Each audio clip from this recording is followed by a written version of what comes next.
Well, welcome back, Accelerator States, to our third Learning Track session. This May session extends the Learning Track on braided funding. The April session focused on strategies to braid funding, and today we'll look at strategies for addressing some of the greatest challenges in partnerships that involve both public housing authorities and continuums of care. We want to say thank you for your thoughtful feedback in our session evaluations, and you can anticipate additional improvements when we gather again virtually in July. Next slide, please. Because it's very helpful to everyone, please remember to rename your Zoom square so it shows your name and state. As in the past, we are recording all parts of the session for note-taking purposes. Also, please mute your mic unless you're speaking. Today, our session is framed by a former state leader who has directly wrestled and overcome tough challenges with implementing a braided funding strategy. Then we're grateful to feature both Washingtons, that is the state and DC. Each has a unique pathway with solutions that could be adopted to your state or spark some new ideas. Their presentations are back to back, and then we'll have the Q&A here in the main room before we go to the breakout sessions. The breakouts will not provide time for follow-up. So as DC and Washington present, please put your questions into the chat and we'll get to as many as we can during that section. We have 45 minutes in the breakouts with states in new pairings based on TAC recommendations. And after 45 minutes of breakouts, we'll quickly close back in this main room. Next slide. After Hurricane Katrina, Louisiana did truly pioneering work to braid funding to quickly expand permanent supportive housing, or PSH. Robin Wagner, who was the Deputy Assistant Secretary for Louisiana, the Louisiana Department of Health, Office of Aging and Adult Services at the time, has insights today on the opportunities and challenges of implementing a braided funding strategy. She's currently the TAC coach or the TA coach for North Carolina. And with that, please give your attention to Robin. Thank you, Ryan, and good afternoon. And welcome to part two. So last time we had a wonderful example from Arizona, how they were leveraging supportive services under Medicaid and linking their high cost, high need beneficiaries to bridged and braided resources for permanent housing. So today we're going to go deeper into the specific mechanics of braiding. And first, let's acknowledge, if we could go to the next slide, that there are a lot of different terms that get used to discuss this process of bringing together multiple resources to produce a coherent program. There's braiding and blending, and on the housing development side, we might hear about layered funding for housing finance. And then I've heard some of you talk about matching, so finding a way to make sure that that person who's getting services is matched to the housing opportunity at the right time for both of those things. And so it's all complicated, whatever terminology you're using, but I thought I might offer a little bit of a distinction that was shared with me about some of these terms. And basically, it's this idea that blending is different than braiding, and that blending allows you to take funds from different streams, put them into one pot, and treat them as though they were all the same color green and subject to a common set of rules and regulations and eligibility and so forth. Typically, that's not what we get to deal with. Typically, and certainly this was my experience, what we do is we deal with funding streams that come with their own identity, their own rules, regulations, their own data requirements, reporting requirements, monitoring requirements, et cetera, et cetera. And that means braiding is complicated. And that's why we're going to be talking about mechanics today. And one of the things about braiding is it doesn't just happen at the level of how you're doing your program budget. All of this complicated activity is taking place oftentimes at the level of that person or that household that you're trying to serve. And then on top of all of that, and this is the kicker, it has to be invisible to that person or that household. Ideally, it's not very apparent to your providers and your other partners, but at the bottom line, most basic, you want it not to be something that that individual or that household has to think about or struggle with, that they don't have to move because the funding resource to subsidize their housing changes, or because they have to do more paperwork because the services funding is changing. So it's a real magic act, actually. And if we can go to the next slide. Today, you're going to hear from a couple of states that are performing this magic. So Washington will have an example of how they've done it for persons transitioning from institutions. And then the District of Columbia is going to focus on how they're serving people and households that are experiencing homelessness. But before we get to the wonderful content that they're going to share with you today, I'd like to share just a couple of other observations as you think about these multiple funding streams and how you bring them together. So if we could go to the next slide. During our last session, I think Richard made a point that I agree with very much, and that is that Medicaid should be the centerpiece of your services funding strategy. I could not agree with that more. That said, Medicaid is complicated, and not everyone that you want to serve is going to be Medicaid eligible. Getting them eligible can take a while. If they lose eligibility, getting them back on will take a while. Sometimes service authorizations take a while, providers don't get paid, et cetera. And so I would posit that probably Medicaid as a services funding stream all by itself is not enough. And we're going to hear from Dallas today about how they are combining Medicaid with other resources as part of their services strategy. So that's just one thing. While Medicaid should be a centerpiece, I do think that you probably need other funding streams in addition to Medicaid. But as you think about those possible resources and funding streams, I think it's really important to consider the notion of the right pocket, not just what funds are easiest to get to, what could be deployed most efficiently, but also this issue of if you have flexible funds and they can be used for services, but they can also be used for rental subsidy or maybe even housing development, then really giving some thought to what is the best use of that valuable, flexible dollar. And also thinking about really optimizing Medicaid when you can to liberate dollars or free up dollars that you might need for purposes that Medicaid doesn't cover, such as long-term rental assistance. So those are just, besides acknowledging that braiding happens on both sides, both the housing side and the services side, thinking about those right pocket issues, but making sure that you have multiple streams are really the major points that I wanted to make. I know that you all are going to get deep into the mechanics, which are complicated. So with that, I will hand things, I think, back to Ryan. Thank you, Robin. Thank you for both the inspiration and your public service. To close out this framing segment, HUD wanted to share some information about flexibilities on payment models. Next slide, please. After this session, be sure to read HUD's description in this slide, but for now, give your attention to Sarah Kahn, President and CEO of Housing Forward in Dallas and Collin counties in Texas. HUD asked her to take a few minutes to provide us with a concrete example of HUD regulatory flexibilities that your state teams can consider using. Sarah, the floor is yours.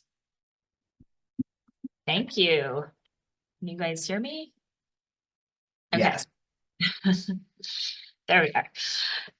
Thanks for having me today. I'm only on for a few minutes, which means I'm going to give a really high overview of what we're up to, and I'm happy to answer questions, or if anyone would like to reach out to me after today's call to chat a little bit more about what we have going on, I'm happy to do that because we're really excited about some of the innovative opportunities we've been able to take advantage of through the Unsheltered NOFA.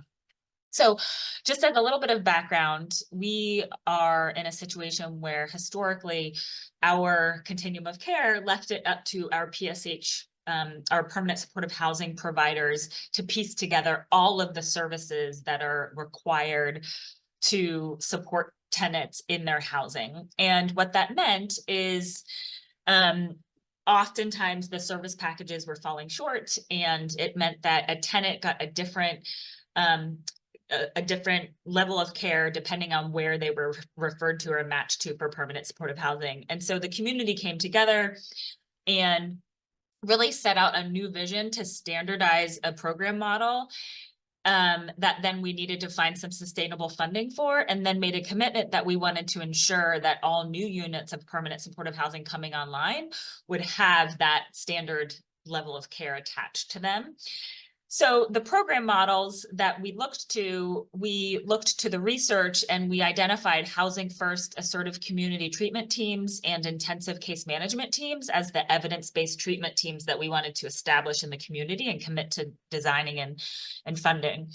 And so Housing First Act and ICM are evidence-based treatments that are proven to support PSH tenants who have behavioral health diagnosis and complex health needs. So tenants are provided intensive, multidisciplinary, kind of community-based services in home as needed to help maintain their housing. And the Housing First Act is is designed to serve tenants who have the most acute and complex needs, and then intensive case management also serves a higher level of need, but the idea is that the level of intensity is decreased over time. And so there's a range of services: behavioral health care, substance use treatment, supportive therapy, medication management, physical health care services that are provided. So we had the program model, and the next thing was thinking about the sustainable financing strategy.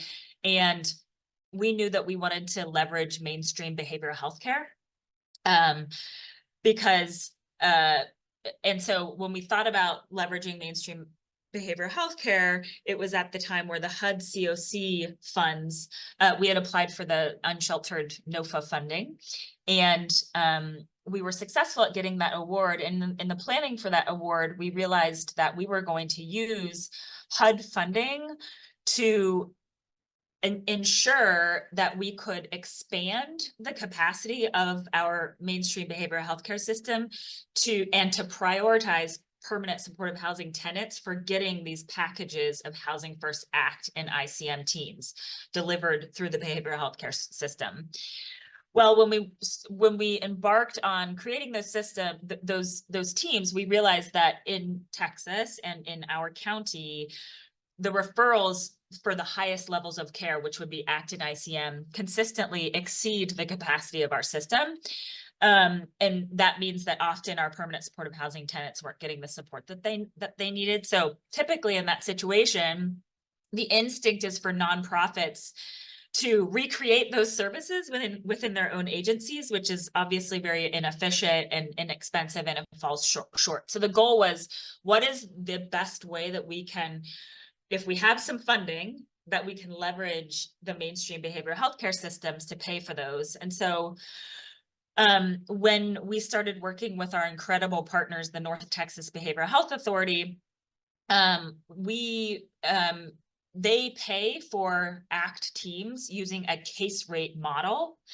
And the idea is that these are performance-based, kind of value-based teams. So there's a case rate, and behavioral health care teams then are required to, with that case rate, match the intensity of services needed to ensure that tenants remain stable, which means that some tenants need less support, others need more. But with that case rate model and just driving towards health outcomes, that incentivizes behavioral health care teams to just match the level of support that people need. So that could mean 24-hour services or less intense services, depending on what's been clinically recommended. So that's why the state uses a case rate model. And we knew that if we wanted to really leverage and extend the capacity of our behavioral healthcare system, then we needed a similar payment model. Well, the payment model of our behavioral healthcare system, the case rate, is very different than a HUD payment model. And we had a new opportunity to bring in a lot of new funding through the unsheltered grant, and we wanted to use funding to start to build out and seed fund these teams.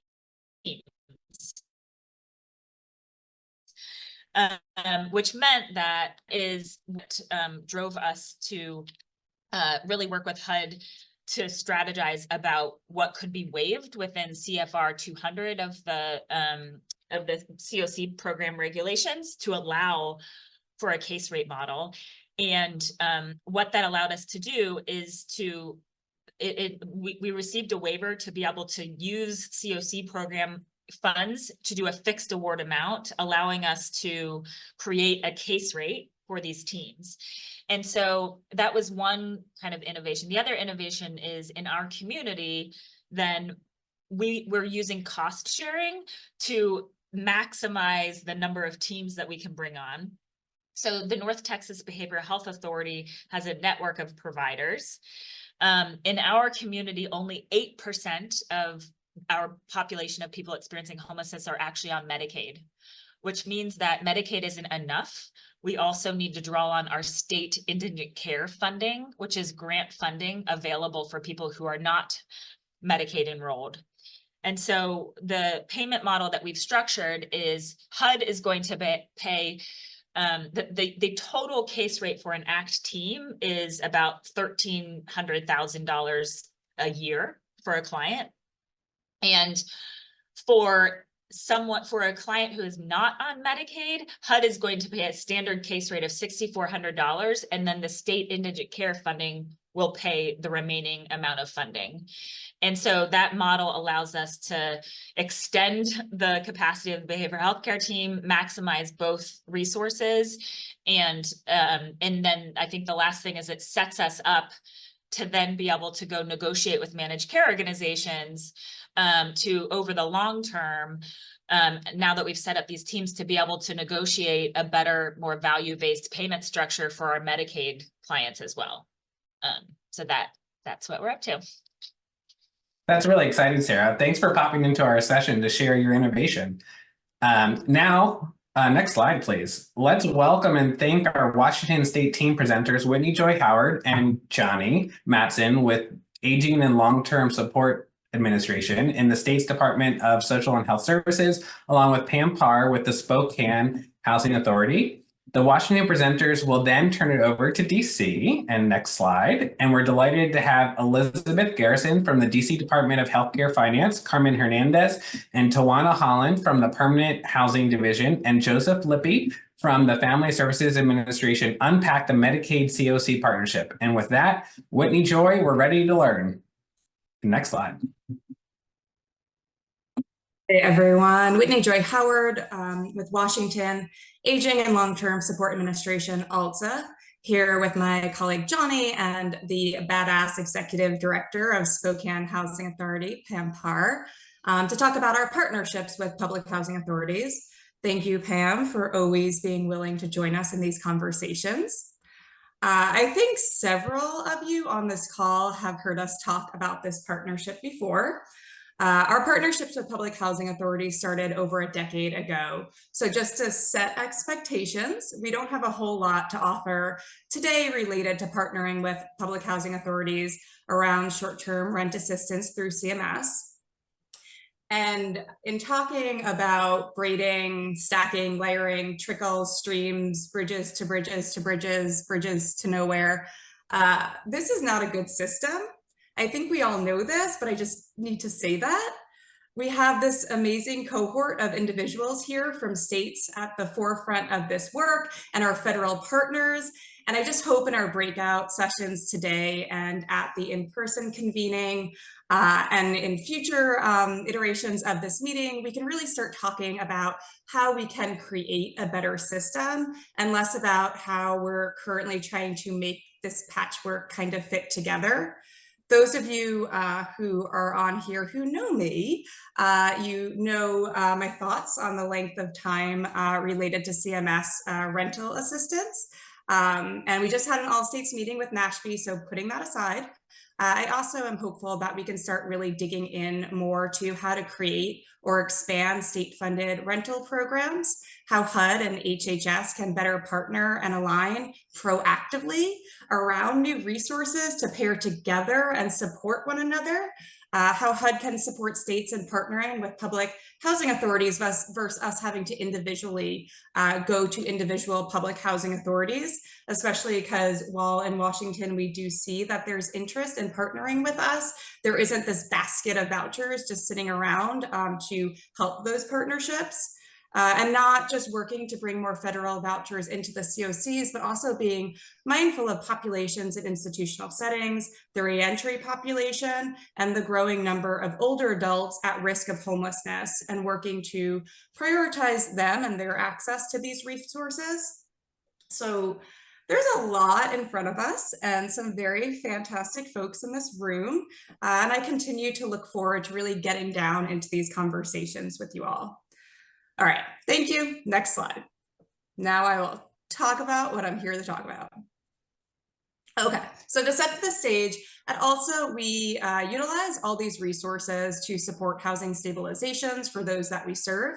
We have in-home services through our home and community-based service waivers. We contract with community providers to provide supportive housing services through a state-funded program that we administer directly, and also in partnership with our healthcare authority on our 1115 funded supportive housing and supported employment benefit. We have access to a state-funded rental assistance, as well as access to various federal vouchers through a number of partnerships across the state with public housing authorities.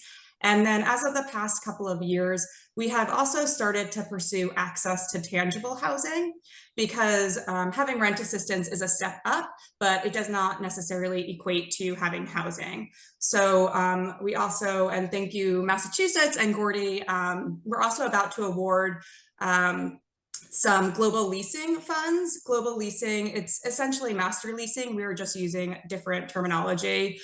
So we're really focused on getting access to immediate housing for those individuals we're serving too. Next slide. So I think if there is any magic to be had, this slide really is at the crux of it. We have 7 years ago, we were a team of 5 individuals working across the state to create, grow, expand access to independent, affordable housing resources for long-term care clients. We were born out of the federal Money Follows the Person demonstration. And over the past 7 years, we have now expanded into an office, a statewide office of 26 individuals who are really dedicated to this work, are knowledgeable and have backgrounds and expertise in the world of affordable housing, homeless services, and long-term services and supports. We are aware of how to best utilize our home and community-based services to support the housing needs of this shifting population of individuals that we are serving. Because with Medicaid expansion, we saw this shift toward having more individuals coming into the long-term care system who are younger, have lower activity of daily living needs, higher behavioral health needs, and are in need of housing. And they're eligible for our services. They don't really want to be going to residential settings, nor do we think they should be or have to. So we have been working to kind of build up help shift this kind of culture that we have and the policies and procedures we have created to support the long-term care system to shift as the population of people we serve shift.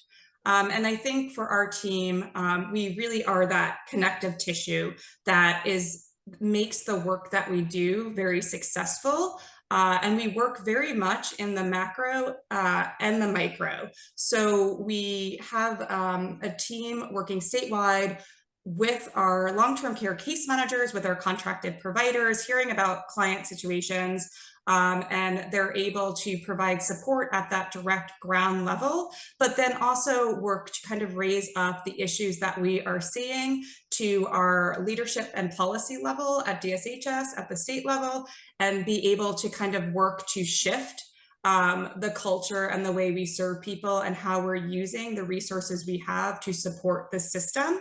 And just want to quickly note then, back when we, 7 years ago, as we started to expand, our team's budget was a few $100,000. For fiscal year 25, between state and federal funding, our team's budget is $30 million. And we are moving forward a decision package to ask for an additional $30 million in state funding over the 25-27 biennium. So I think the work of our team really speaks to this kind of growth and expansion and our ability to be successful in providing the support that we have been providing. Next slide. Okay, so a big part of our team's work is building capacity through partnerships. A good example is our work with the Department of Commerce, which oversees the balance of states COC. We have a formal partnership with them to provide referrals who are connected with home and community-based services for 811 project-based units across the state. We also have a variety of partnerships with local housing developers, nonprofits, property management companies to provide access to tangible housing units so our clients are better able to utilize their subsidy.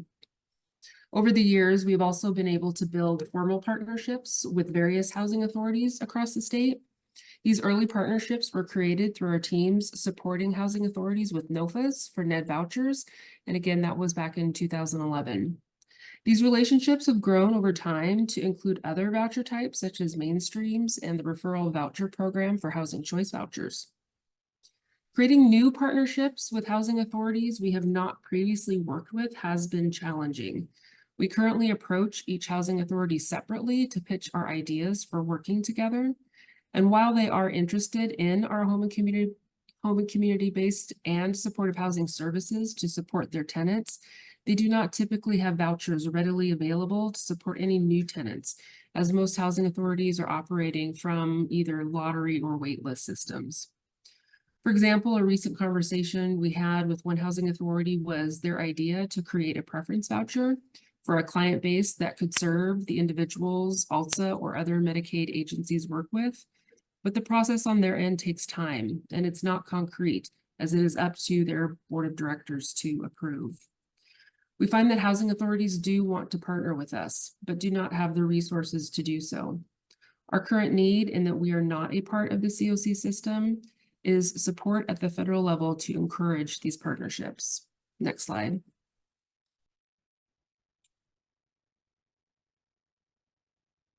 This slide here is a snapshot of where we currently have partnerships with housing authorities and have secured direct access to federal vouchers. Again, a lot of these partnerships were started in 2011 with the NED NOFA. Also shown here are locations of 811 properties where we also have access to make direct referrals. Next slide.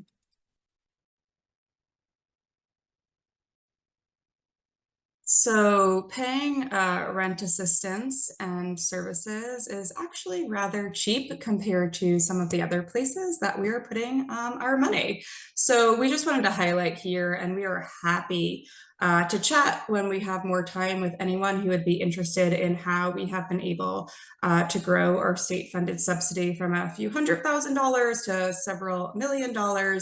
But we just want to really highlight here. So the populations of people we are currently serving with our state rental assistance is people exiting skilled nursing facilities. And so this is just kind of comparing the cost for the monthly rental subsidy, monthly in-home services with the monthly cost of a skilled nursing facility. It's obviously much lower, paying for someone to live out in the community, which oftentimes that is their preference. Next slide. And then here on the other population of people that we're currently serving with our state subsidy are those exiting or diverting from our state psychiatric hospitals. So these individuals, there's been a lot of culture shift and work that we've been doing to support access to independent housing for those exiting our state hospitals. So this enhanced service facility is a behavioral health residential facility we've built up and have been funding within our long-term care system, costing nearly $19,000, and this data is from December, nearly $19,000 a month per person, whereas our rental assistance state supportive housing service and our in-home care services cost less than $5,500 a month for the same population of people. And then our state psychiatric hospitals, the prorated negotiated rate is $24,000 a month per person. So again, these are just really good data points to have to be able to support the need to provide state-funded rental assistance to those who would otherwise be in more costly settings. Next slide. This graph gives an easy visual of how we have grown our housing resources over the past 13 years. We started out with only federal resources, and due to the demand for affordable housing to transition clients from those expensive institutional settings that Whitney Joy just spoke about, we were allocated state dollars to develop a subsidy through a decision package asked through our state legislature. Currently, we are now able to use that state subsidy to leverage federal dollars for short-term subsidies through Money Follows the Person and soon to be 1115. Next slide. By far, our strongest and most diverse partnership is with the Spokane Housing Authority. Again, starting out by the ability for our agency to make direct referrals for their federal vouchers. They, and by they, I mean Pam Parr, who is here with us, entered into a formal contract with us to administer our state subsidy statewide. ALSA started out doing each individual landlord contract ourselves, but quickly learned that we would not be able to accommodate for growth. So in 2016, our contract started with Spokane and has grown significantly ever since. And no better person to explain the whys and hows of doing that than Pam herself. Next slide.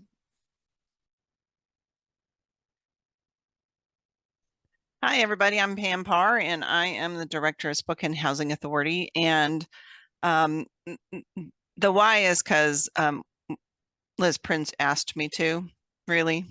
And, you know, Liz is their boss. At the time, I was the director of the Association of Washington Housing Authorities, and the Association of Washington Housing Authorities works pretty closely together on projects. But at the time, with a $130,000 startup, it was kind of like, meh. So I said yes. And because this is a statewide subsidy, the way that we made this work is that I entered into interlocal agreements with every other housing authority in the state so I could operate in their jurisdiction. And every one of them said, yes, I could do that. That in and of itself might be a big thing, right? And so we have interlocal agreements, and we work directly with aging ALTSA. I'll just say ALTSA. It's so much easier. To get client referrals, we process the paperwork, we do all of the leasing documents and ongoing paperwork and pay landlords directly from here across the state. And then we contract with each other local housing authority to do housing quality standards inspections. And in the beginning, we had a lot of conversation about what that standard should be. Should it be housing habitability standard? Should it be HQS? And we decided it should be consistent with the voucher program so that when there is a long-term subsidy available, that person can transition in place and not have a different standard. So, you know, HUD has a lot of very specific rules around programs and things, and this program is so much more flexible. We wish all of our money was like this. I think it's evolved and grown, and we will continue to support it as long as we need to. It's an amazing program. Okay, next slide. So again, a lot of the stuff Pam just ran through, the key factors that make our partnership work so well is that, you know, they do administer the subsidy for us statewide. We have dedicated staff on both of our teams that focus only on the ALTSA subsidy. We train contracted providers to do a lot of the work on the ground to help people with applications and lease up and deal with all the RAFTAs and the HAPs and all that goes along with leasing someone up with a subsidy. And then we have that formal relationship through a contract. Next slide. So this work with Spokane, it does take a ton of coordination, and we wouldn't be able to do it without our dedicated office of 26 people to pull it together that Whitney Joy spoke about in the beginning here. We focus on utilizing the flexibility of our state funding, and we also assure that we can retain control over the quality of the housing and the consistency of the rent payments found through experience working with HUD-funded subsidies. Next slide.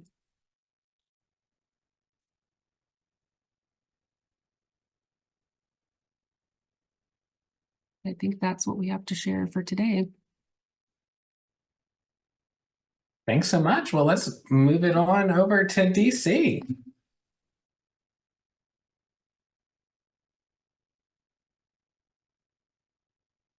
Great. Hi, everybody.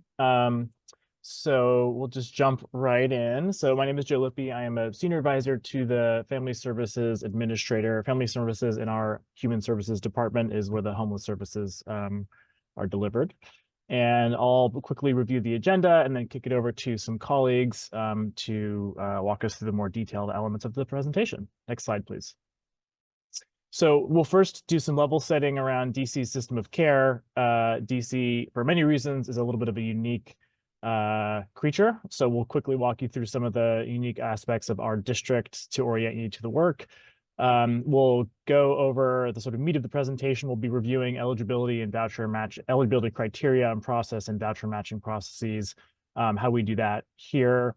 We'll talk briefly about utilizing Medicaid waivers to expand reach into other aspects of the sort of homeless, the housing and health continuum, and then obviously questions. Next slide, please. I'll kick it over to Tawana.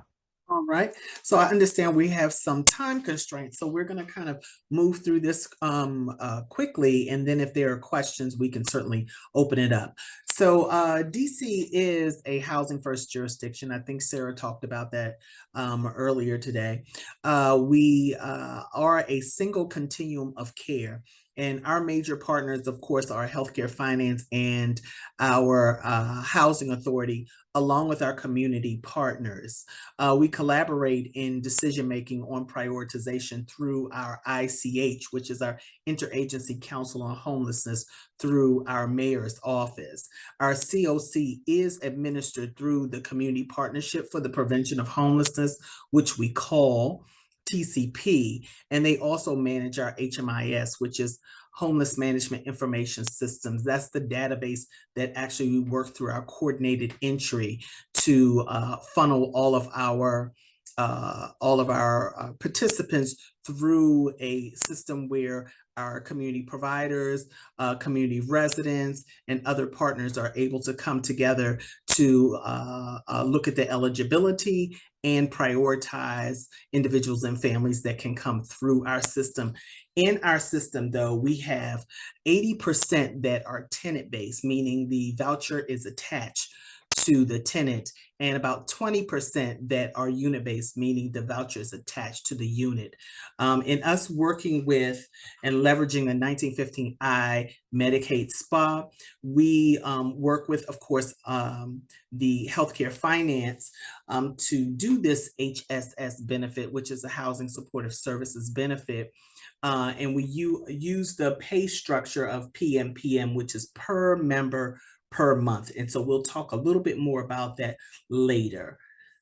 Next slide, and I'll turn that over to Carmen. Good afternoon, everyone. I'm Carmen Hernandez, Senior Advisor for the Permanent Housing Division. I'm going to briefly go over the matching process and how it leads into Medicaid eligibility for the HSS benefit. So just to briefly overview, when a participant experiences homelessness, they're connected into our system and we're routing them to a couple different places, whether homeless prevention, if we can prevent homelessness from happening, homeless prevention or Project Reconnect, or if they actually have to be connected to shelter. From there, that is where we begin the tracking process. As Tawana mentioned, our homeless management information system is where we track all of our participants that engage our system. And from there, we are able to build a by name list that gives us an overview of who is currently engaged into our system. We're utilizing a 30-day look back to keep our by name list with participants that are actively experiencing homelessness. From there, we're asking our CAP participating providers to do one of two things when we have housing resources available and available to match. So we're asking the CAP points of contacts to complete a pre-checklist or a case conferencing form for the participants who are more than likely eligible to come or able to come up for a housing resource, where we're asking some of the prerequisite information that we need for the housing supportive service benefit, which includes the housing instability factor, the reasons for needing housing stabilization, the participant contact information so that we're able to reach them, and to ensure their appropriateness into the program. During the match meetings, once we have vouchers, if we have vouchers or housing resources available, through the by name list, we're determining if participants meet the program eligibility criteria and prioritization criteria, which is developed with the community once a year, more if needed, to serve the most vulnerable in our system at that point in time. When a participant is selected, they're selected to match to permanent supportive housing. We're creating the individual into our database. We're creating a record in the database and placing them in intake. Tawana will speak a little more in depth about the intake process, but the participant is contacted by an intake specialist to complete intake, where they're being asked a series of questions, but also have the opportunities to select who they want their housing provider to be. This is where we get into the eligibility piece for the Medicaid benefit. So the DHS is utilizing the Medicaid system to generate the prior authorization code that the housing provider will need to bill Medicaid. And at that point in time, we're emailing, notifying the housing provider, hey, this person is now assigned to you, and just giving them a heads up if the participant is Medicaid eligible or not. And that is when the housing provider will begin case management with the participant, and depending on if the participant is eligible or not, they would bill. If they are eligible, they will bill to Medicaid. If they're not, they would bill the Department of Human Services for the case management services. And Tawana will go further into a little more into that process as well. Next slide. And these are some of the tools that we use. So the by name list, pre-check for individuals, and the case conferencing form for individuals and for families as well. So you guys need a frame of reference, you're more than welcome to click on the link to see a little more about our process. Thank you. I'll pass it back to Tawana.